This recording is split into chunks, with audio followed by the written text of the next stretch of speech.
ایک بار مجھے بائی کہہ کر تو بلا غازی،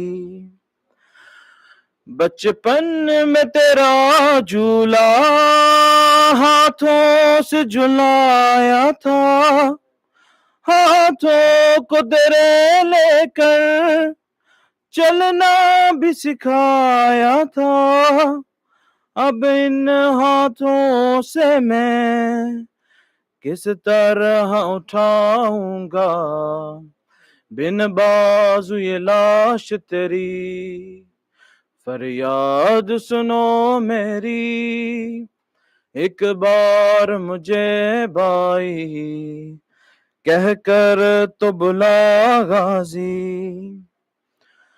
تیروں کے مسلح پر سر کو میں کٹاؤں گا، کیا دیکھ سکو گے تم میں خون میں نہاؤں گا، زخمی میرے سینے سے ہر خون کے قطرے سے آواز یہ آئے گی، فریاد سنو میری، کبار مجھے بائی کہہ کر تو بلا غازی، صلو علی محمد و آل محمد۔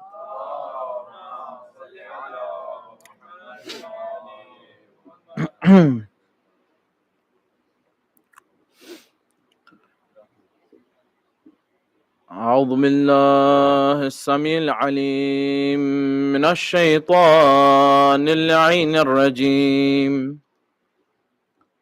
بسم اللہ الرحمن الرحیم، الحمد للہ رب العالمین، والصلاة والسلام والتحیة والإکرام على سيدنا وعظيمنا وحبيب قلوبنا والشفيع نفوسنا أبي القاسم محمد، اللهم صل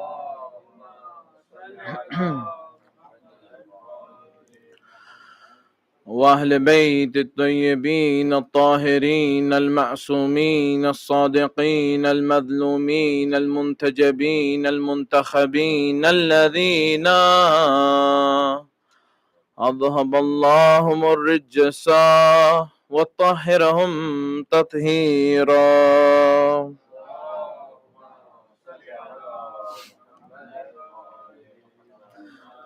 الحمد لله رب العالمين، والصلاة والسلام والتحية والإكرام على وصي رسول رب العالمين، عبدك ووليك وأخي رسولك وحجتك على خلقك وآيتك الكبرى والنباء العظيم، أبا الحسنين مولى القونين إمام الثقلين يأسوب الدين سيد المتقين رأس المحسنين قاتل المشرقين سلطان الأنبياء أول المسلمين أسد الله الغالب غالب كل غالب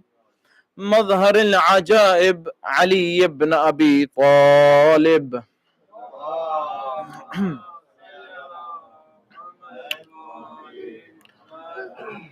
اللهم لعن أول ظالم ظلم حق محمد وآل محمد وآخر تابع له على ذلك خصوصا صنمي قريش، الحمد لله الذي لا يحتك حجابه ولا يغلق بابه ولا يرد سائله ولا يخيب آمله، أما بعد، فقال رسول الله إلى أمير المؤمنين علي بن أبي طالب صلوات الله وسلامه عليهم،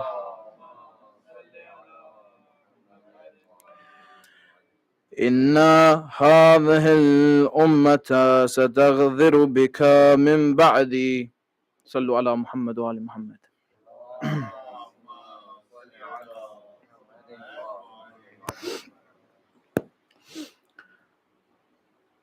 You find over these nights, over these holy nights, we have spoke about a plethora of different issues. And one of the issues that I briefly spoke about, and I would like to go into a little bit more depth today, was the issue of what happened after the Prophet sallallahu alaihi wasallam passed away. And why is it important that we go over this? Because like I mentioned, that 11th Hijrah to 61st Hijrah is a period of roughly about 50 years. And all of this dhulm began as soon as the Prophet died. And that is why he told Amir al-Mu'mineen, that I quoted the Arabic to you just now, that says, Inna hadhihi al-umma sataghdiru bika min ba'di. What does this mean? Surely my ummah, the ummah, will cause treachery towards you after me. So one thing we have to understand here, there is a massive difference between ghadari, because what is it? When you say sataghdiru bika, it comes from the word ghadar. Urdu is a combination of Turkish and, for example, Farsi and Arabic. So you find that the root of that word would be ghadara. Now ghadara, when you look into the Arabic dictionary, many people translate it as betrayal, but that is not a betrayal. It is treachery. So now the question is that what is the difference between treachery and betrayal? I'm not trying to be an English teacher, but we need to know the difference. That betrayal is, for example, you have a relationship and someone betrays you because of an instant moment, an emotional dilemma. Something that can happen spontaneously. Treachery is something that is planned. Focus on the words of Rasulullah. He could have used khayana. He did not. He uses the word ghadara in the istafal. Yes, within the verb form, which means what? It means that someone who will do treachery towards you. Amir al-Mu'minin, after I pass away, when I am gone, they will do treachery towards you. What does that mean? That if on one hand we look at chapter 5 verse number 3, where Allah says, Al-yawma atmamtu lakum dinakum wa atmamtu alaykum ni'mati, that I have completed this religion for you. And then on the other hand, someone says to you that the companions have turned around and said what? Oh, we didn't even know. So if you have an opinion, any opinion, you have a hadith, for example, you have an opinion, for example, what do you do in order to verify it? You balance it against what? The Holy Quran. The Quran is telling you that this day, today, I have perfected this religion for you. On what day? Ghadir Khum. I've perfected this religion for you. So therefore you don't need to add to it. You don't need to take away from it. You don't need to multiply it. You don't need to divide it. You don't need to do anything to it. It's perfect the way it is. If we say that we are with the Quran and the Quran is with Ali, that if the truth is there and Ali is with the truth, then what do we have to realize? We have to realize here that all of the people involved in this scenario knew what the truth was. Because why? Because then Allah would not have said that today I have perfected your religion. Because they could turn around and say, well, we didn't know there was, you wanted someone to be after you. So that could only mean one thing, that when Rasulullah uses the word ghadara within his language, that this was something that was already being planned beforehand. And if this was already being planned, then you find that the steps were taken and put into place for Karbala to happen in the 11th year after Hijrah. Now, we mentioned in previous lectures, what did we say? We said that there was an event by the name of Black Thursday, the calamity of Thursday. as narrated by Ibn Abbas, that there was an event. The Prophet was on his deathbed. He said, bring me a pen and paper. Now I'm going to ask you this question now. Many people say that Ummi means that the Prophet was uneducated. He couldn't read and write. So let me ask you a question. Which school did Amir al-Mu'mineen go to? It's a question that which school did he go to? Did he go to primary school, secondary school, Kufar Makkah school? Which school did he go to? He went to no school. The only school he went to is what? The school of the Prophet of God. So therefore, if you come to me and say that he couldn't read and write, then let me ask you two questions. How can he be afdal min al-anbiya? Because other anbiya could read and write. Let me ask you a second question. Now who taught Amir al-Mu'mineen to read and write then? It's either that or an angel. So you pick which one. I'm happy with either. So you find that when you look at this and someone says to you, Ummi, what does this mean? Ummi, when it's referred to Ummi, there's a thing within the Arabs called al-Qura, which is what? al-Qura means the motherland of all salvation, which was where? Which was Makkah. So when someone says to you, Ummi, that's what it means. It's in reference to that. So I just wanted to clear that point up to move to the next point. So you find that when he was there upon his deathbed, there was a quarrel in amongst them. And whoever quarreled in amongst them, you find all of their deeds went to zero anyway. Highlighting that, what are they? You know what they are. If your deeds have gone to zero, what are you? You're definitely not Muslim, so you tell me what they are. And you find that, what did they say? Rasulullah said, give me a pen and paper so I can write for you. He didn't say he can write for you. He said, I can write for you so that you will never go astray. What did they say? They said, Rasulullah, you're Ummi, you can't read and write. No, they didn't say that. What did they say? They said that the Quran is enough for us. And they, by they, I mean one guy. And this guy, he always used to have an issue. It doesn't matter where, every time he had a problem. You find that, what did he say? He said, the Quran is enough for us. Well, if you still haven't realized that the Quran is not enough for us, then refer to lecture 2. So you find that the Quran is never going to be enough for us. So what happened? They quarreled and they all left. When they all left, what happened? It's a question that no one tells us what happened afterwards. They all left. When they all left, all the companions left except a few. Who was there? You find the Wasi was there. You find who else was there? Miqdad was there. Salman was there. Abu Dhar was there. And you find all of them were there. And what did Rasulullah say? He said, let me write it down for you. So they say a shoulder of some animal, or some say that it was a sheepskin, whatever it was. Irrelevant. There was something there to write on. And he mentioned each of the names of the proofs of Allah subhanahu wa ta'ala all the way to number 12. And this is according to our books. But we don't obviously focus on our books. We're too busy in other people's books. We don't like to look at our books because supposedly our books are 90% fake, but their books are fine. We can debate with them from there. So you find that what? He wrote down what he wrote down. And when he wrote this down, you found that those people were with Amir al-Mu'mineen when? That when he had passed away, and you find that these guys were discussing the Khilafah, and they were burying the Prophet, and they were talking about power and money, and they were shrouding the Prophet, and they were, for example, looking at one another, who should take it, you take it, you take it. You find that Banu Hashim was there, burying the Prophet of God with the angels. So what happened after this point? The Prophet's now, he's been buried. People say that why didn't Amir al-Mu'mineen fight for his right? It's a question that is asked. I guarantee you the children will always have this question. That they will always be asked this question. You say you're Amir. This is what they say. You say you're Amir. Amir al-Mu'mineen, you say he is. You say that he's Amir al-Mu'mineen. That he was the reason that they won Badr and Uhud and Hunain, for example, and Khaybar and Handak, for example. That he was the greatest warrior. Why didn't he protect his house? It's a question that we ask, isn't it? This is not something I'm bringing new to you.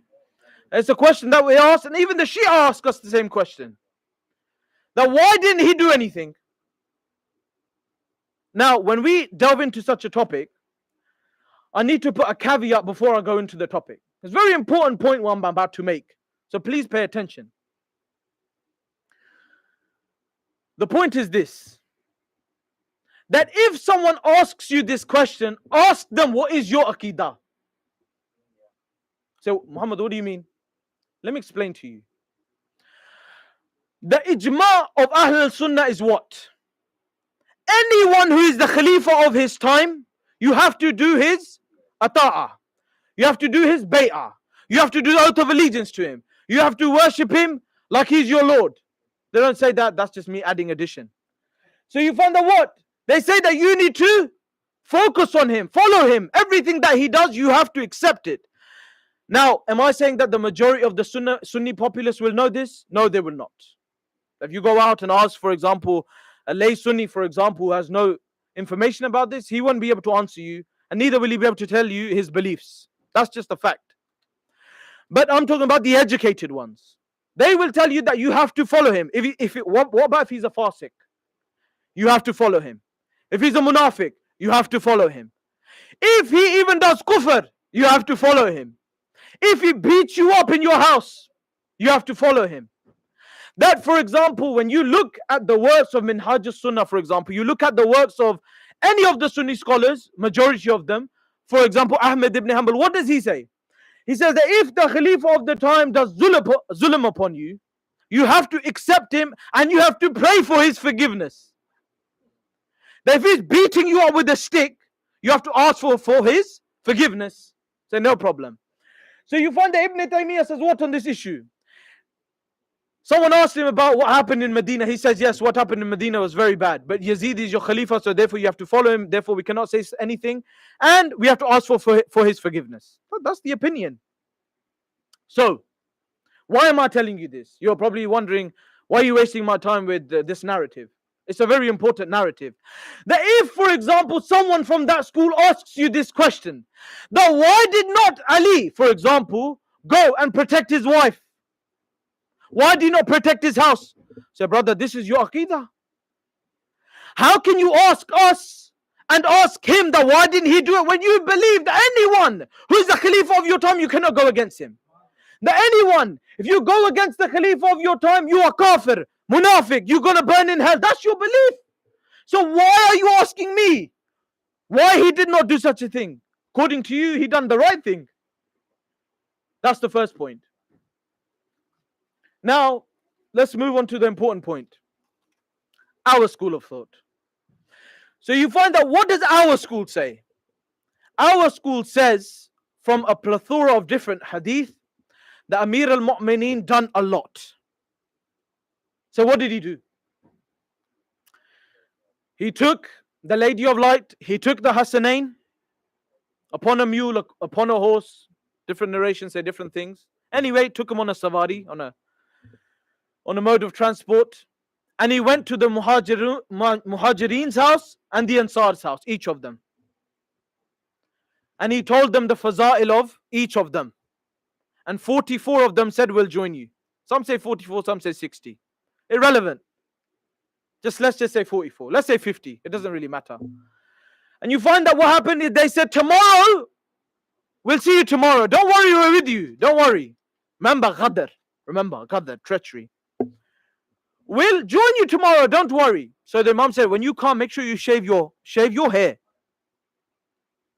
How many came? 4 came. Who came? Miqdad came. Salman came. Abu Dhar came. And Zubair came. And some mention other people, but let's just stick with this 4 for now. Zubair came. Well, we know what happened to Zubair in the end, so I'm not going to talk about that. But you find this moment in time, Shia Wali Muhammad, in this moment in time, and you should remember that actually. Something you should remember, that just because you're Shia in one moment doesn't mean you're going to be Shia in the next. It's not a promised thing. You have to keep yourself in check. And you find that these 4 came, shaved their hair, they came. Now when they came, you find that Abu Bakr heard wind of this and other companions, prominent, heard wind of this. So what happened? You find that they went towards their house and they said, come and give the bay'ah. We're not going to give the bay'ah. Came once. First time he came, he said, Amir al-Mu'mineen has called you to give bay'ah to him. He said, Muhammad, why are you mentioning names? Brother, it's in history. Go read Tariq Tabari. Read, for example, Khwarizmi. You read our Tariq books. It's there in history. It's not something that is that someone can't see. That you're saying that I'm bringing something new. So you find that the first Khalifa goes to him and says, what? Through Kunfuz. He goes towards him and says, Amir al-Mu'mineen, the first Khalifa, is calling you for bay'ah. So what does he turn around and say? Amir al-Mu'mineen, what does he say? He said, by Allah, he has lied. If there is any Amir al-Mu'mineen, it is me. To the extent, let me explain to you the extent. Someone tried to call Imam al-Hassan Amir al-Mu'mineen. Do you know what he did? He said, do not call me Amir al-Mu'mineen. That is only for my father. Titles are important. Those of you understand, you understand. If you don't, let's move on. So you find that what? He said, Amir al-Mu'mineen Abu Bakr. So then what happened? He said, no. Came back again. He said, Abu Bakr wants your bay'ah. He says, no, go away. Then he sent Khalid bin Walid. He sent Kunfuz and he sent who? He sent him. The one who liked to quarrel with the Prophet. Him. I don't like to mention some people's names from here. If I sent him, then what happened when he sent him? He said that I will burn your house down. Now Al-Sunnah will say what here? It says yes, he threatened him, but there's no proof that he actually did it. That's fine, no problem. If he's threatened him, as good as done it. No problem. If there's no proof in your book, fair enough. We accept it. But did he threaten him? Yes, he did. There's no doubt about it within Sunni literature. Now let's, like I said, I'm not discussing Sunni literature. Frankly speaking, I could care less. You find that what does it say in our books? He got the firewood, he burned the door, he kicked it down, nail went into the stomach. Kunfuz whipped. Now, many of our children ask us, they will say that, Amir al-Mu'mineen didn't fight. Wallah, pick up your own books. Amir al-Mu'mineen, they say, he grabbed him from his waist, picked him up and threw him on the ground and broke his nose. The one who used to quarrel with the Prophet all the time. Then Khalid bin Walid wanted to kill the Lady of Light. They don't tell you this part, do they? No, of course they don't. No one tells you this part. He tried to kill Amir al-Mu'mineen, disarmed him and put him on the ground as well. And what did he say at this point? He said, Wallah, if it wasn't for what the Prophet of God had said, for me to do sabr today, I would have killed all of you. I would have killed all of you. And you find that this dhulm didn't just stop there. I could continue mentioning about the plots of the Khalifa, for example, trying to kill Amir al-Mu'mineen. I can also mention to you how they wanted to dig up the grave of Lady Fatima, even though Amir al-Mu'mineen dug 40 graves. 40 graves he dug so that they couldn't find it. And they said, we will dig up all 40. And Amir al-Mu'mineen stood there in the middle of the night and day, did not sleep a wink to protect the grave of the Lady of Light. Wallah, even till this day, you look at Jannat al-Baqi. You look at the dhulm that's happening on Jannat al-Baqi. You look at the dhulm that happened to Hujr bin Adi's grave. When they uprooted it, the Wahhabis, when they uprooted it, Free Syrian Army in 2013. Till today, the dhulm is continuing. And you find then what happened? 25 years Amir al-Mu'mineen was silent. 25 years. And in the 5 years that he reigned, 3 civil wars. 3 civil wars. Muslims dying left, right and center. And when he became Khalifa, this is the question that they asked him, and this is the point of my lecture tonight. That they asked him, say Amir al-Mu'mineen, Ali ibn Abi Talib salawatullah wa salamu alayhi.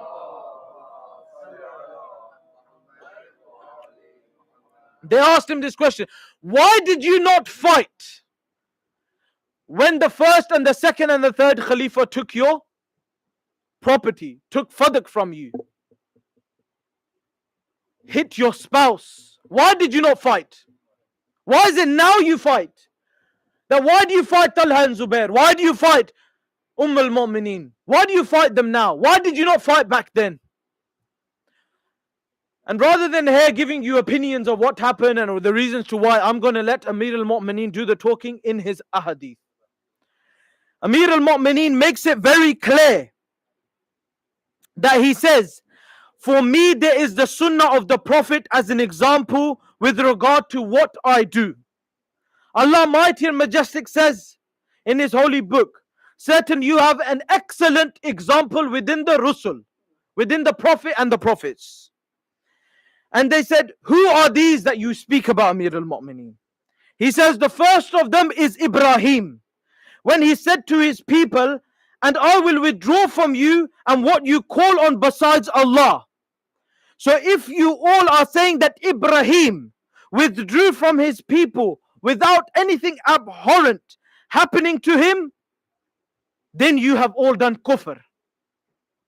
And if you were to say that he withdrew from them due to abhorrence of what had happened, then the successor of the Prophet knows better than you. So the question is, what happened to Ibrahim? One of the examples that Imam uses is the Prophet of Ibrahim. What happened? What did they do to Ibrahim? They threw him in the fire. Was Ibrahim infallible? Yes, he was. Was he a prophet of God? Yes, he was. Did he have the strength of Allah subhanahu wa ta'ala on his side? Yes, he was. Of course he did. When they threw him in the fire, what happened? The fire became cold for him. What did they do to Ibrahim and his family? What did they do to Ibrahim and his woman? What do they do to Ibrahim? So Amir al-Mu'mineen says, if you say that I didn't fight, then what about Ibrahim? Then he continues and gives the example of Lut. He says the angels went towards Lut. What happened with Lut? That you find that those people would do indecent acts. And that's enough. If you want to know the story, go look at the story. Indecent acts. So he told his wife. If you understand, I'm sure most of you don't understand what I just said there, but I'll explain in a second. He told his wife. What did he tell his wife? He said, the angels have come, these beautiful men have come to my house. Do not tell anyone, keep it quiet. Keep it quiet. Shh, don't tell anyone. What did she do? In the time of Prophet Lut, what did they used to do when they used to have guests in their house? They used to put a fire on their roof to let others know that there's guests in this house. So you find that they came towards the Prophet of Lut, they broke into the house, beat him up, said, old man, move out of the way. Was he a prophet of God? Was he infallible? Did he have the power of Allah on his side? So Amir al-Mu'mineen says, then the example is the example of Prophet Lut. Then he gives the example of Prophet Yusuf. What happened to Prophet Yusuf? He was attacked by who? Zulaykha. So he done dua. He said, Ya Allah, send me to the prison. For these men and women want to do immoral acts with me. So what does Amir al-Mu'mineen say about this? He says that Yusuf, was he not infallible? Was he not a prophet of God? Did he not have strength? Did he not have beauty? Then I know better than you in regards to what happened to Yusuf. And he continues. And he says, what about Musa? What about Musa? That Musa fled from the place he was in because he feared the retribution of Fir'aun. He ran away. After what? After you hit that guy. He punched the guy. People talk about Mayweather and Mike Tyson and all of these other guys. Wallah, Prophet Musa punched him once, he died. Punched him once, he died. So why did Musa run away? Was he not infallible? Did he not have a book from Allah subhanahu wa ta'ala? Why did he run away? That you say to me, what happened to you? Then the example is given again. He continues. He says, what about Harun? What about Harun? Now, when you look at Harun's example, what happened? Prophet Musa went for 30 days, then 40 days. The people began to disbelieve. What did Harun say? He looked at them and he said that this what you are doing is wrong. Prophet Musa came down, said, Harun, what have you done? Why did you not go against the people? Why did you not talk about Allah's guidance? He says, I tried, but I find myself weak in front of them and I feared that they would kill me.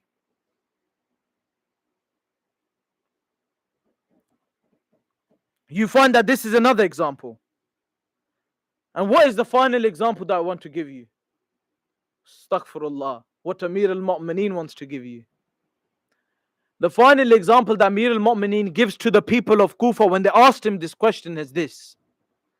That when Rasulullah sallallahu alayhi wa sallam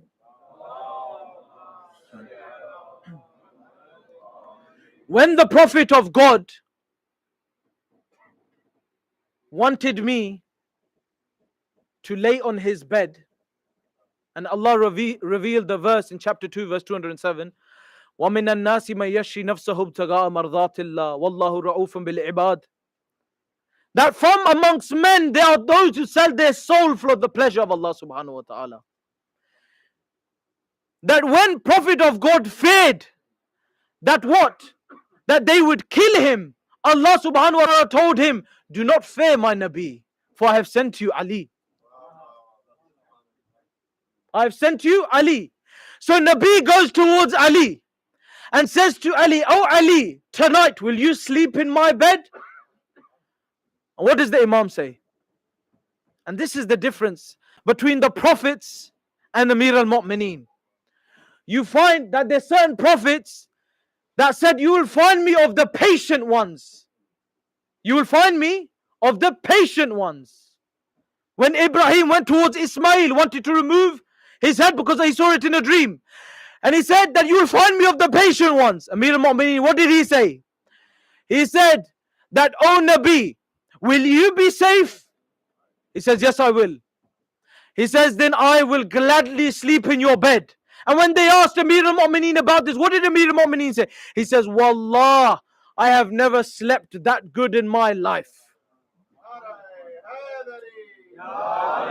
And in this very moment, a discussion happened between Allah and His angels, between Jibreel and Mikael. Allah said, oh Jibreel and oh Mikael, let me ask you a question.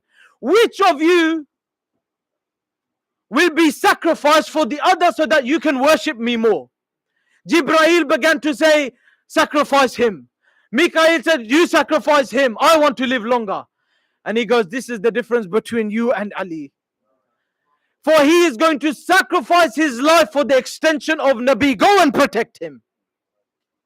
This is Amir al-Mu'mineen. This is the man that they talk about in the Holy Quran. That more than 300 verses are mentioned about him. Wallah, they say to me, what do they say? They say to me, Muhammad, show me where is the name of Ali in the Holy Quran. I say to you, brother, every verse in the Holy Quran has Ali within it. And if you want me to be specific, then look in Surah Maryam, verse number 50. Lisana Sidkin Aliyah. How many qiraat styles are there in the Quran? How many people know this? Probably not many. 7 and others say 10. 7 styles of reading of the Holy Quran. Google it. You don't believe me? Google it. No problem. If you don't believe me, it's not my concern. 7 styles or 10. And some of the styles, the way they read is different. Go look at all the styles and you'll realize that when sometimes they say Allah, they say Ali. And if you accept the other styles, it doesn't matter what style you accept. Surah Maryam verse number 50, they read it only one way. Lisana Sidkin Aliyan. Aliyah. So you can translate this in 2 ways. That there is a tongue of the mighty, of the all high that says what? that it is the truthful tongue. And the other translation of the same verse is that the truthful tongue is that of Ali ibn Abi Talib salawatullah salamu alayhi.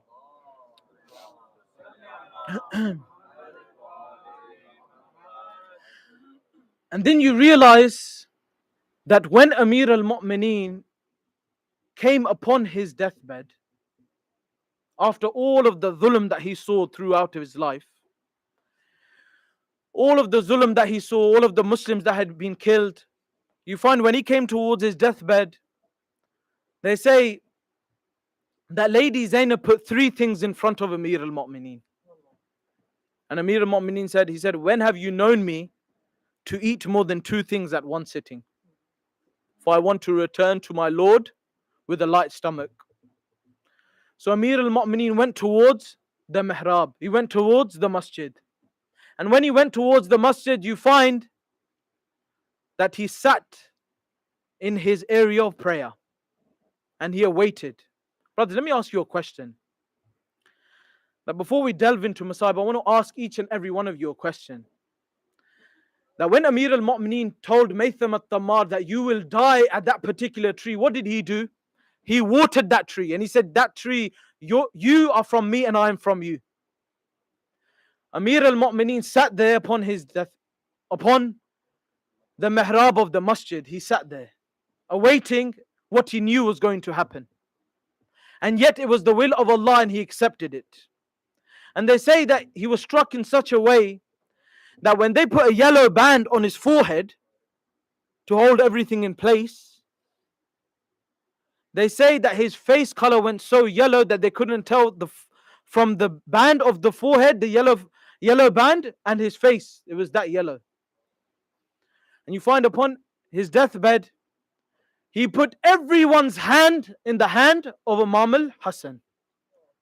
But he put the hand of Hazrat Abbas in the hands of Aba Abdullah.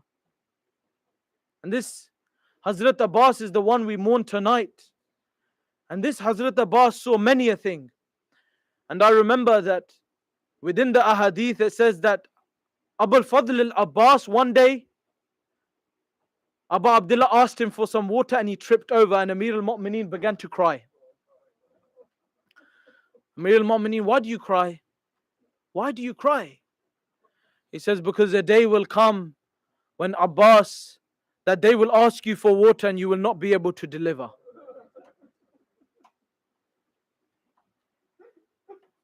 That today we mark the 8th of Muharram. Today is the day that how many days has it been since they have been thirsty? Let me ask you, how many days has it been? And we talk about Abul Fadl Abbas, the Qamar of Bani Hashim, the Salar of Bani Hashim, the flag bearer of Banu Hashim. That this is that Abul Fadl Abbas. Abul Fadl Abbas, every time he wanted to go to war, Abu Abdullah would say, no, you cannot go. And there was one point when Abul Fadl Abbas went towards the ladies, and there was a little girl. You know where I'm going with this. There was a little girl by the name of Sakina. And she says, oh uncle, it's been 3 days and I'm so thirsty. And the children are so thirsty. Please go and get us some water. So Abul Fadl Abbas goes towards Abu Abdullah and says, Sakina is thirsty, Abu Abdullah, allow me to go get some water. So they say that Abbas goes towards the battlefield. When he goes towards the battlefield, you find what happens. He goes towards the battlefield and he says, only go to get the water. So he goes and 4,000 is in front of Abbas, but he attacks so fiercely that he pushes the 4,000 back and he gets to the Euphrates River.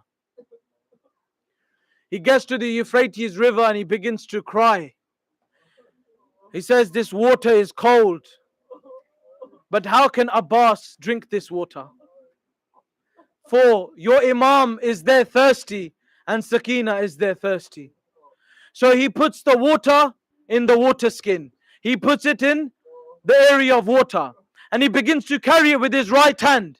And as he's riding upon his horse and going back towards Abu Abdullah, they say at this point Sakina looks at the flag and the flag is upright. And when Abu Abdullah looks upon the flag and Sakina looks upon the flag is upright, and Abbas goes towards Abu Abdullah. And when he goes towards Abu Abdullah, you find behind the palm tree a man is waiting for him, and he cuts the right hand of Abul Fadl Abbas.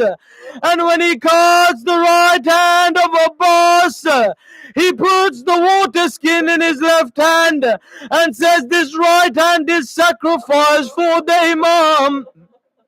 And he goes further, blood gushing from his right hand, and a man comes and cut the left hand of Abbas, and he puts the water skin just before in his mouth. And when he puts it in his mouth, he begins to cry because he knows that the hour is coming closer. And they say a spear comes, and he has no hands to move left, and he has no hands to move right. And the spear comes and hits the water skin. The water begins to fall on the ground, and you find an arrow comes and strikes the eye of Abbas. Brothers, let me ask you a question. When you fall on the ground, usually you have your hands, don't you? When you fall on the ground, you have your hand to protect your face. The historians write Abbas fell on the ground on his face, and the arrow went further into his head. When he fell on the ground, he said, "Assalamu alayka ya Abu Abdullah." Abu Abdullah came towards Abbas. When he came towards Abbas, he saw one hand, and then he saw another hand. And when he came towards Abbas, he fell on the ground, and he said that my back has been broken. When he came towards Abbas, and he was on the ground, he came towards Abbas, he looked at him, and he tried to put the head of Abbas in his lap, and Abbas would move his head away. He tried to put the head of Abbas in his lap, and he moved his head away. He tried to put the head of Abbas in his lap, and he'd move his head away. Abu Abdullah looks at him. "Oh, my brother, why is it that when I put your head in my lap, you move it away?"